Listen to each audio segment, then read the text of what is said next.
Guys, आज की video में हम प्रॉपर लॉगिन पेज को इम्प्लीमेंट करेंगे जिसको हमने प्रीवियस क्लास में डिज़ाइन किया था। उससे पहले आपको इस चैनल पे आना है और यहाँ पर क्लिक करना है आपको सब्सक्राइब बटन और क्लिक करना है बिल बटन पे। इन बटन से आपको मिलेंगे अपडेट वीडियोस की नोटिफिकेशन जो हम अपलोड करते हैं रोज़ाना के बेस पे, और बाकी जो प्रीवियस वीडियोज़ है वो आपको इस प्लेलिस्ट में मिलेगी। इसकी जो बाकी पार्ट्स है वो आज ही अपलोड हो जाएगी। सो चलते हैं हम प्रोजेक्ट की तरफ। So now open your project और डेटाबेस को भी इसके साथ ओपन करें। जब भी हम प्रोजेक्ट को स्टार्ट करते हैं ACRP प्रोजेक्ट्स या मैनेजमेंट प्रोजेक्ट्स, तो उसके लिए हमें बेसिक सेटिंग की ज़रूरत पड़ता है डेटाबेस में एक यूज़र की। हमें एक यूज़र के लिए बेसिक सेटिंग की ज़रूरत करना पड़ता है। तो वो सेटिंग हम कैसे करते हैं, पहले उसको हम सीखते हैं। तो हमें डेटाबेस को कनेक्ट करना है, फिर जाना है हमें डेटाबेस में और वहाँ पर हमें एंट्री करना है, बेसिक सेटिंग करना है, एडमिन को बनाना है। तो एडमिन हम हमेशा जो है फर्स्ट यूज़र हमें डेटाबेस में बनाना होगा, वो ज़रूरी है। बाकी जो है और यूज़र या कम्युनिटी यूज़र वो तो फिर इसकी सेटिंग हो जाती है पेजेस वगैरह की, वो हो सकता है। लेकिन जो फर्स्ट जो स्टार्टिंग एडमिन है उसके लिए आपको मैन्युअली डाटा एंटर करना पड़ेगा inside in the database.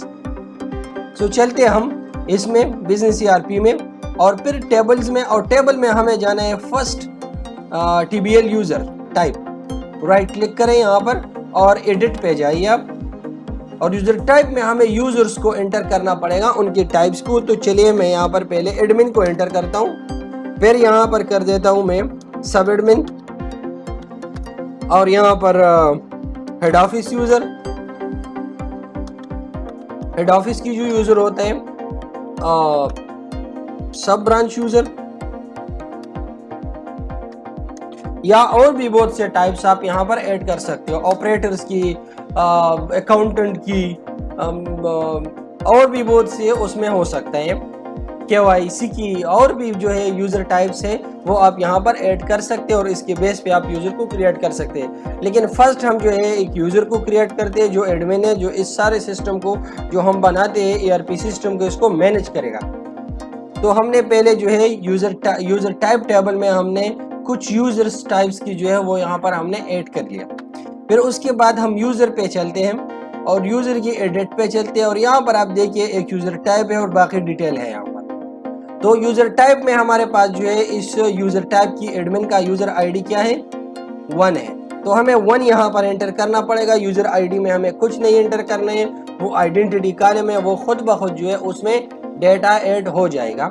So now full name में हमें यहाँ पर एंटर करने, चलिए लिया सॉफ्ट को मैं एंटर करता हूँ। फिर उसकी ईमेल जो है जो हम नॉर्मली यूज़ करते हैं ईमेल सपोर्ट के लिए, वो मैं यहाँ पर डालता हूँ। और उसके बाद जो है यहाँ पर कॉन्टेक्ट नंबर में मैं कंपनी का नंबर यहाँ पर ऐड करता हूँ कि मीन्स ये कंपनी जो है इसका एडमिन है, ये इसका प्रोडक्ट है, और बाकी जो है कंपनी इसमें ऐड हो जाएंगी जो नॉर्मल सेलिंग परचेजिंग की जो काम करते हैं। मीन्स ये वो ERP है जो इलियासॉफ्ट लोगों को सर्विसेज प्रोवाइड करता है। ऐसे सर्विसेज ये प्रोडक्ट जो है हमारा जो है कंपनीज यूज़ करेगा। ऐसे एक आइडिया है इस बिजनेस ERP की। और यहाँ पर यूज़र नेम जो है मैं यहाँ पर एंटर करता हूँ एडमिन, और यहाँ पर भी पासवर्ड भी एडमिन एंटर करता हूँ, और इसकी स्टेटस में 1 कर देता हूँ। इट्स मीन्स के यूज़र हमारे पास क्या है, एक्टिव है हमारे पास। तो ये हमारे पास जो है फर्स्ट यूज़र हमारे पास यहाँ पर ऐड हो चुका है। बाकी यूज़र हम यहाँ से एडमिन लॉगिन हो के फिर इनको यहाँ पर ऐड करेगा। तो ये हमारे पास जो है एक बेसिक जो एडमिन है उसकी सेटिंग हमारे पास जो है वो हो चुका है। तो चलिए अब इसको हम यूज़र जब लॉगिन बटन पे क्लिक करेगा तो वो लॉगिन होगा और यहाँ पर जो है वो लॉगिन हो जाएगा। तो नाउ ओपन योर प्रोजेक्ट्स, और यहाँ पर जो है DB लॉगिन में जो है हमें यहाँ पर अब इसको लॉगिन के लिए सेटिंग करना पड़ेगा। इससे पहले मैं आपको कुछ टिप्स देता हूँ कि वो जो है आप जहन में हमेशा रखिए जब भी आप ऐसे प्रोजेक्ट्स करते हो या उसको स्टार्ट करते हो। तो आप लोगों के लिए पहले जो है जब आप मॉडल जिस टाइम आप यहाँ पर क्रिएट करते हो तो इसकी जब यहाँ पर ऐप कॉन्फ़िग में एक कनेक्शन स्ट्रिंग बनेगा, उस कनेक्शन स्ट्रिंग को आपको कॉपी करना होगा और यहाँ पर ऐड करना होगा वेब कॉन्फ़िग में। यहाँ पर जिस तरीके से मैंने यहाँ पर ऐड किया हुआ है, क्योंकि इसके बगैर जो है यहाँ पर एंटिटी डेटा मॉडल जो है उसकी जब अब ऑब्जेक्ट बनाएंगे तो वो काम नहीं करेगा, तो वो बहुत ज़रूरी है। और इसकी जो मेन पॉइंट है वो क्यों काम नहीं करते वो वजह भी मैं आपको बताता हूँ। वो वजह ये है कि जब हम इस लेयर को यहाँ पर ऐड करते हैं तो जब DLL यहाँ पर बनते हैं तो DLL इन चीज़ों से बनता है, लेकिन ये एफ कॉन्फ़िग की जो यहाँ पर कनेक्शन स्ट्रिंग वगैरह है ये नाम यहाँ पर ऐड हो जाते हैं उसमें, लेकिन ये टेक्स्ट यहाँ पर नहीं ऐड होता है। तो इसके लिए क्या होते हैं, मैंने यहाँ पर अगर आप देखिए यहाँ पर रेफरेंस पे मैंने इसको ऐड किया हुआ है, तो इसको किस चीज़ पे यहाँ पर कॉन्फ़िगरेशन में है, यहाँ पर देखो तो ये इस प्रोजेक्ट के इनसाइड पर ये डेटाबेस लेयर में यहाँ पर जो DB कॉन्टेक्स्ट का जो एक क्लास है उस पे चलते हैं, थोड़ा उसको भी डिस्कस यहाँ पर। तो ये इस नाम से जो है, इस नाम से कॉन्फ़िगरेशन जो XML है उसमें इस नाम से ये कनेक्शन स्ट्रिंग ढूंढता है। क्या ढूंढता है? कनेक्शन स्ट्रिंग ढूंढता है। तो वो कनेक्शन स्ट्रिंग इनको जो है किधर मिलेगा, वहाँ पर तो वो app.config में है, लेकिन यहाँ पर कॉन्फ़िगरेशन फाइल जो है वो किस चीज़ में है, वो web.config में है। तो फिर ये कॉन्फ़िगरेशन की जो XML फाइल है, जो कोड है, वो यहाँ पर फिर ढूंढता है इस नाम से एक कनेक्शन स्ट्रिंग को। तो फिर यहाँ पर जब ये वहाँ से आप कॉपी करके यहाँ पर पेस्ट करेंगे तो इनको फिर मिलेगा, अदरवाइज तो यहाँ पर है नहीं, फिर आपको एरर देगा। तो यहाँ पर जो है ये बहुत ज़रूरी है, वहाँ से आपको कॉपी करके यहाँ पर पेस्ट करना पड़ेगा। सही पॉइंट क्लियर। अब चलते हैं हम दोबारा जो है कंट्रोलर पे और वहाँ पर जो है इसको क्रिएट कर देते हैं। इसके एक ऑब्जेक्ट यहाँ से जो है इसको क्रिएट कर देते, तो DB कॉन्टेक्स्ट का जो वहाँ पर हमारे पास जो है वो चलिए DB कॉन्टेक्स्ट पे पहले मैं चलता हूँ और वहाँ से इसका नाम जो है जो इसका क्रिएट हो चुका है यहाँ पर ये नाम, इसको मैं कॉपी करता हूँ क्योंकि इसमें हमारे पास जितनी भी टेबल्स वगैरह हो सब यहाँ पर है। यहाँ पर आप देख सकते हैं इसको स्टेप बाय स्टेप हमारे पास जो है वो यहाँ पर है। तो अब हमें होम कंट्रोलर पे जाने, क्योंकि हमारे पास जो लॉगिन है वो किधर है, वो होम कंट्रोलर में है। तो चलिए यहाँ पर, और जो यूज़र नेम, ईमेल और पासवर्ड जो यहाँ से पर आ चुका है वो हम यहाँ पर अब चेक करेंगे। तो यहाँ पर अगर डेटाबेस में हम चेक करें तो यहाँ पर एक ईमेल है और यहाँ पर एक यूज़र नेम है, तो हम दोनों से लॉगिन होंगे। अगर किसी ने यूज़र नेम को एंटर कर दिया तब भी हम लॉगिन होंगे, अगर किसी ने ईमेल को एंटर कर दिया तब भी हम लॉगिन होंगे। अगर दोनों की सेटिंग भी हम कर सकते हैं, लेकिन यहाँ पर मैं सिर्फ ईमेल की करता हूँ क्योंकि ऑलरेडी हमने ईमेल पे सब कुछ किया हुआ है। यूज़र नेम से भी हम होंगे इंशाल्लाह, उसकी मैं यूज़र के लिए सेटिंग करूँगा कि चाहे कोई यूज़र नेम से लॉगिन हो या ईमेल से, वो हो सकता है। लेकिन यहाँ पर पहले जो एडमिन के लिए जो है उसके लिए मैं ईमेल पे सेटिंग करता हूँ करंटली, बाद में इसको हम अपडेट कर देंगे। वो क्या होते हैं कि वहाँ पर जो हमने टेक्स्ट बॉक्स में जो ईमेल हम एंटर करते हैं उसको हम क्या कर देते हैं, इससे जो है उसकी वैलिडेशन हम हटाते हैं कि इसमें ईमेल नहीं टेक्स्ट भी हो सकता है। सही, तो इसमें फिर टेक्स्ट भी आप एंटर कर सकते हो। तो इसकी कोई ख़ास मतलब सेटिंग वगैरह नहीं है कि हम दोनों से लॉगिन कैसे होंगे, बस वही प्रॉपर्टी वहाँ से हटा लो, फिर आप हेंसो से भी लॉगिन हो सकते हो, वो मसला नहीं है। ठीक है, सैम्बल से भी लॉगिन हो सकते हो, सब चीज़ों से। तो चलिए हम पहले जो है ईमेल से इसकी सेटिंग करते हैं, फिर बाद में हम यूज़र नेम से भी कर लेंगे। तो पहले हमें जो है यहाँ पर इन चीज़ों को बस छोड़ दो, इसको ख़त्म कर दो यहाँ से। ठीक है, और यहाँ से हम क्या करते हैं, पहले यहाँ पर हम यूजिंग की वर्ड यूज़ करते हैं, फिर उसके बाद जो है और इसकी एक ऑब्जेक्ट हम बनाते हैं DB is equal to new. अब ये मैंने इस यूजिंग की वर्ड के इनसाइड जो है इसको क्यों क्रिएट कर दी, यहाँ से कंट्रोल स्पेस कर दे तो यहाँ पर आपको सजेशन दिया जाएगा, या चलिए यहाँ से एंटर करें और यहाँ पर जो है इसकी नेम स्पेस को ऐड करें, यहाँ पर डेटाबेस लेयर। अच्छा, ये मैंने यहाँ पर क्यों ऐड कर दिया ये सब। The type DB context is defined in assembly, but that is not a reference. You must add a reference to assembly entity on culture. A type using the statement must be implicitly convertible to this. यहाँ पर मेरे पास जो है entity framework नहीं है किस चीज़ में, इस नीचे जो प्रोजेक्ट है हमारे पास, यहाँ पर अगर आप देखिए तो यहाँ पर एंटिटी फ्रेमवर्क हमारे पास नहीं है। तो ये हमसे डिमांड करता है, अगर यहाँ पर मैं चेक करूँ तो यहाँ पर हमारे पास एंटिटी फ्रेमवर्क है। तो अब यहाँ पर ये डिमांड करता है कि यहाँ पर आपको जो है ये पैकेज इंस्टॉल करना पड़ेगा। यहाँ से भी इंस्टॉल कर सकते हो और अगर यहाँ से इंस्टॉल नहीं करना चाहते हो तो आपको क्या करना पड़ेगा, फिर यहाँ से जो है आपको जाना पड़ेगा इस प्रोजेक्ट में और यहाँ पर नेटगेट पैकेज में, या एक सिंपल सोल्यूशन मैं आपको बताता हूँ ताकि मतलब कोई कोलिजन, कोई डिपेंडेंसीज जो है वो पैकेजेस की इनसाइड ना आए। तो यहाँ पर आपको सोल्यूशन पे क्लिक करना है, यहाँ पर मैनेज नेटगेट पैकेज में आपको जाना है और यहाँ पर एक एंटिटी फ्रेमवर्क होगा इंस्टॉल में, उस पर क्लिक करना है। तो यहाँ पर डेटाबेस में ऑलरेडी ये इंस्टॉल किया इसका वर्जन, ये देखो। तो हमें क्या करना पड़ेगा, हमें होल प्रोजेक्ट में इसको इंस्टॉल करना है। तो अनइंस्टॉल पे क्लिक नहीं करना है, सब के सब को सेलेक्ट करना है। इसमें इंस्टॉल है, इसमें इंस्टॉल नहीं है, तो चलिए इसको इंस्टॉल करते हैं तो इसमें भी इंस्टॉल हो जाएगा। तो एक आसान तरीका ये भी है। तो इससे ये होगा कि आपको जो है ना तो डिपेंडेंसीज की मसला होगा, ना मतलब इसकी वर्जन्स का मसला होगा। मीन्स जो वर्जन इंस्टॉल है वो यहाँ पर भी इंस्टॉल हो जाएगा। तो ये बहुत ज़बरदस्त तरीका है, इसको मैं ज़्यादातर फॉलो भी करता हूँ और इससे जो है आपको एरर भी जो है आपके साथ नहीं आ सकता है। तो मैं तो ये तरीका यूज़ करता हूँ, अगर आप अलग अलग इंस्टॉल करना चाहो तो इंस्टॉल कर सकते हो। ऐसा होता है कि मतलब प्रोग्रामिंग में एहतियात करना जो है ये बहुत ज़रूरी है। जब आप एहतियात करोगे स्टार्ट में, बाद में आपकी आदत बन जाएगी। फिर जब आदत बन जाएगी फिर तो मसला ही नहीं है। तो आदत बनाना पड़ेगा इन चीज़ों को आपको, क्योंकि फिर आपको जो है इश्यूज़ फेस करना पड़ेगा और इश्यूज़ जो है जब ज़्यादा हो जाते हैं तो इंसान को भगाता है। और जब ये फील्ड आपको भगाया जाए ना तो फिर ज़िंदगी में आपको कोई चीज़ पसंद नहीं आएगी, ना दिल लगे किसी काम में। तो आपको ऐसा करना है, क्योंकि ये अपनी मर्ज़ी का काम है और इंसान जो है हमेशा अपने मर्ज़ी के काम को ज़्यादा पसंद करता है।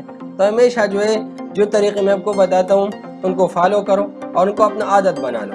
इंशाल्लाह आपको बहुत जो है काफ़ी फ़ायदा होगा इंशाल्लाह। चलिए मैं यहाँ से इसको कॉपी करता हूँ और यहाँ पर चेक करता हूँ कि यूजर नेम पासवर्ड है वो या डेटाबेस में है कि नहीं। तो वॉर db, या चलिए मैं user is equal to db dot, और यहाँ से टेबल कौन सा हमें चेक करना होगा, यूज़र tbl यूज़र डॉट, और यहाँ से वेयर और यहाँ पर हमें एक लिम्ड एक्सप्रेशन यूज़ करना पड़ेगा, एक ऑब्जेक्ट यहाँ पर क्रिएट करना पड़ेगा जिसके थ्रू हम एक एक रो को चेक करें। तो ऑब्जेक्ट आसानी से यहाँ पर जो है क्रिएट होता है टपल्स की, जो रोज है उसको टपल्स कहते हैं। तो एक एक टपल्स को हम कैसे जो है इनमें चेक करेंगे, तो यहाँ पर जो है आपको जो है इस लिंक क्वेरी में जो है आपको यहाँ पर एक एक्सप्रेशन क्रिएट करना पड़ेगा। और एक्सप्रेशन कैसे क्रिएट होता है, आपको अपनी मर्जी से जो भी कैरेक्टर लेना है ले लो, 2 लेते हो, 3 लेते हो, पूरा वर्ड लेते हो, लेकिन इसमें स्पेस नहीं होना चाहिए। अंडरस्कोर रख सकते हो लेकिन स्पेस नहीं, ठीक है, क्योंकि प्रोग्रामिंग में आप स्पेस यूज नहीं कर सकते हो। आप क्या यूज करोगे, अंडरस्कोर इसकी जगह पे यूज करोगे। तो यहाँ पर मैं सिर्फ एक वर्ड लेता हूँ यू, आप डबल जो भी है वो भी ले सकते हो, यू और उसके बाद इक्वल टू पे ग्रेटर देन साइन, ठीक है। और फिर क्या करना होगा, हमें यहाँ पर इस यू को दोबारा लिखना है और हमें क्या चीज यूज करना है, कौन सा कॉलम, यूजर नेम या ईमेल जो भी यूज करना है आपको यहाँ पर हमें टाइप करना होगा, ठीक है। तो ये हमारे पास है यूजर नेम, नहीं ईमेल पे मैं चेक करता हूँ। तो चलिए पहले ईमेल और फिर इक्वल टू यहाँ पर यूजर ईमेल, सही, और फिर एंड और यहाँ से फिर यू को सेट कर और कौन सा कॉलम, पासवर्ड, ठीक है, और इक्वल टू पासवर्ड, और फिर and you data is active, अगर ये यूजर एक्टिव है तब इसको लॉगिन करो। हो गया हमारे पास। अब इसके बाद हमें क्या करना होगा, और चलिए यहाँ से काम करते हैं, यहाँ पर इसको फर्स्ट आर डिफॉल्ट करते हैं। फर्स्ट आर डिफॉल्ट क्या होता है, जिस तरह हमने वहाँ पे टॉप 1 लिखा था ना, टॉप 1 मीन्स एक रो को रिट्रीव करो। तो यहाँ पर भी मैं इसको कहता हूँ कि एक रो को रिट्रीव करो। तो जब हम यहाँ पर फर्स्ट आर डिफॉल्ट लिखते हैं तो ये फर्स्ट वन को रिट्रीव करते हैं, जितनी भी रिकॉर्ड इसको रिट्रीव करे तो ये फर्स्ट वन को रिट्रीव करेगा। तो फर्स्ट वन जब रिट्रीव करते हैं तो इस यूजर में ही ऑब्जेक्ट आ जाता है।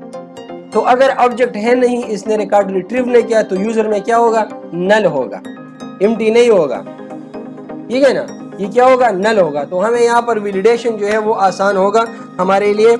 इफ अगर ये यूजर हमारे पास इक्वल टू नल है तो इट्स मीन्स कि हमारे पास जो है user name password is incorrect. Otherwise else में हमें क्या करना होगा, यहाँ पर एल्स में हमें यहाँ पर जो है इसको हमें return redirect to action admin dashboard पे ले जाना होगा, क्योंकि यहाँ पर क्या है हमारे पास, ये हमारे पास जो है एडमिन है।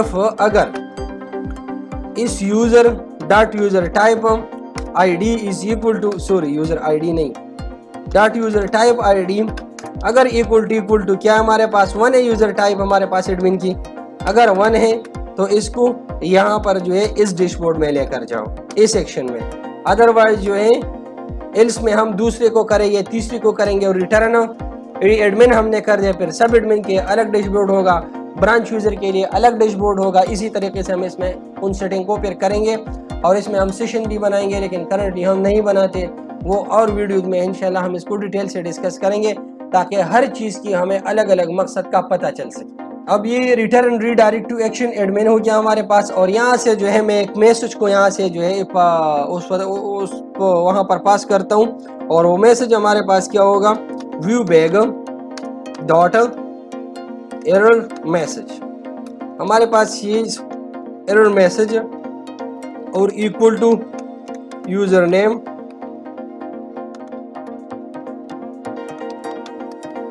And password is incorrect.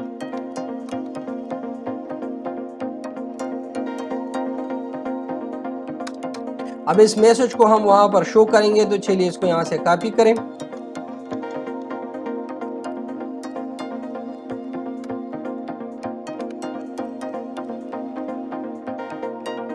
Login पे चलते हैं और यहाँ पर जो है वो शो करते हैं इसके नीचे यहाँ पर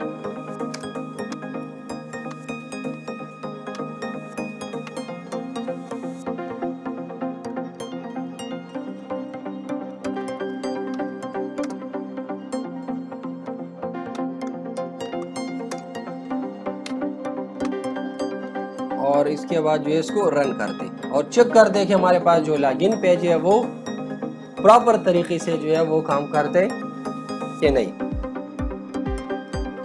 तो यहाँ पर जब भी हम थोड़ा बहुत काम करते, अच्छा ऐसा करने यहाँ पर मैंने @ को छोड़ दिया। @ को हमें क्यों लिखना है यहाँ पर, क्योंकि हम रेजर इंजन को यूज करते हैं, तो ये रेजर सिंटैक्स है हमारे पास, ठीक है। तो आपको @ यहाँ पर लिखना पड़ेगा। थोड़ा वेट करते ये डायलॉग कंप्लीट हो जाए, डीलेस वगैरह ये लोड कर देता है।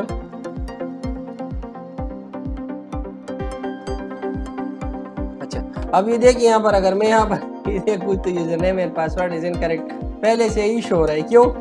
क्योंकि यहाँ पर हमने जो सेटिंग किया हुआ है उसमें कुछ वैलिडेशन हमने नहीं किया। यहाँ पर ये देखो, तो यहाँ पर हमें एक और सेटिंग को भी करना है,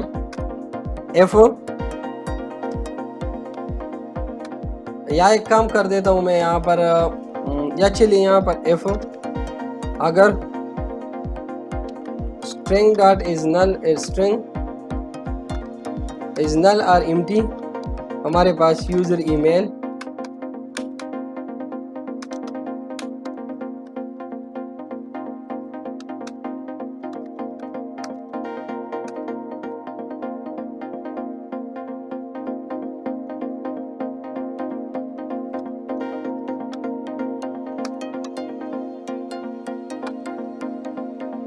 इसको मैं नॉट कर देता हूँ और इसको दोबारा जो है रिफ्रेश करते हैं इसको। अब ये दोबारा स्टार्ट हो जाएगा और ये कोड जो है इसमें लोड हो जाएगा। जो अपडेटेड विजुअल स्टूडियो आ रहा है हमारे पास 2021 2022 है मेरे ख्याल में। उस विजुअल स्टूडियो में ये फीचर्स है, अगर मैं C# में भी यहाँ पर चेंजेस करूँ तो ऑटोमेटिक रिप्लाई होगा, ये रिफ्रेशिंग हमें नहीं करना पड़ेगा, उसमें ये फीचर्स है। अब यहाँ पर देखो वो मैसेज शो नहीं हो रहा है, ठीक है। तो चलिए मैं यहाँ से क्या करता हूँ, अगर मैं यहाँ पर लॉगिन में क्लिक करूँ तो एंटर तो करना पड़ेगा। तो चलिए ये सॉफ्ट यहाँ पर मैं लिखता हूँ और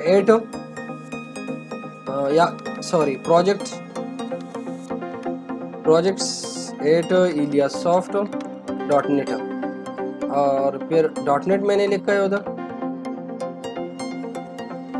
.com लिखा है, इसको .net करते हैं। ये हमारे पास जो है ईमेल है, तो चलिए इसको मैं यहाँ पर पेस्ट कर देता हूँ और बाकी पासवर्ड हमारे पास एडमिन है, ठीक है। और फिर यहाँ से जो है इसको मैं लॉगिन करता हूँ। ये रिकवरी ईमेल हमने बनाया नहीं है, और यहाँ से जो है एडमिन पासवर्ड एंटर करें और फिर यहाँ से जो है मैं इसको लॉगिन करता हूँ। तो जैसे मैं लॉगिन करूँगा, अब ये उसने उधर जो है वो डेटा चेक कर दिया यहाँ पर। जब उसमें डेटा जो है अपने रिट्रीव हो गया तो फिर इसने यहाँ से पे जो है इसको लॉगिन कर दिया। अब अगर यहाँ पर इस पेज में हम देखिए तो एक तो हमारे पास जो है ये यूज़र पे अगर मैं ऐसे क्लिक करूँ तो इसकी डिटेल यहाँ पे आना चाहिए, इस नेम में इसका नेम शो होना चाहिए। इन चीज़ों की सेटिंग जो है कमिंग वीडियो में करेंगे कि यहाँ पर यूज़र की डिटेल्स, उसकी सब चीज़ें जो हैं वो यहाँ पर शो होंगे। ठीक है, यहाँ पर उसकी नाम, उसकी टाइप की एडमिन है या जो भी है, और यहाँ पर ये डिजिग्नेशन में उसका डिजिग्नेशन, ये डिटेल यहाँ पर शो होगा। बाकी जो है इंशाल्लाह हम स्टेप बाय स्टेप इसको करेंगे।